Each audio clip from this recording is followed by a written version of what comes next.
رسول اللہ صلی اللہ علیہ وآلہ وسلم سے پوچھا گیا کہ آپ کے اہل بیت میں آپ کو سب سے زیادہ محبوب کون ہیں؟ تو آپ صلی اللہ علیہ وآلہ وسلم نے فرمایا حسن اور حسین۔ آپ صلی اللہ علیہ وآلہ وسلم سیدہ فاطمہ رضی اللہ تعالیٰ عنہ سے فرماتے میرے دونوں بیٹوں کو بلاؤ، پھر آپ انہیں چومتے اور انہیں اپنے سینے سے لگاتے۔ آقائے دو جہاں صلی اللہ علیہ وآلہ وسلم نے ارشاد فرمایا بے شک حسن رضی اللہ تعالیٰ عنہ اور حسین رضی اللہ تعالیٰ عنہ اس دنیا میں میرے دو پھول ہیں۔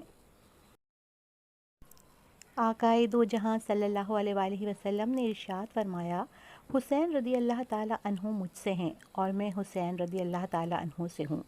اللہ اس سے محبت رکھے جو حسین رضی اللہ تعالیٰ عنہ سے محبت رکھتا ہے۔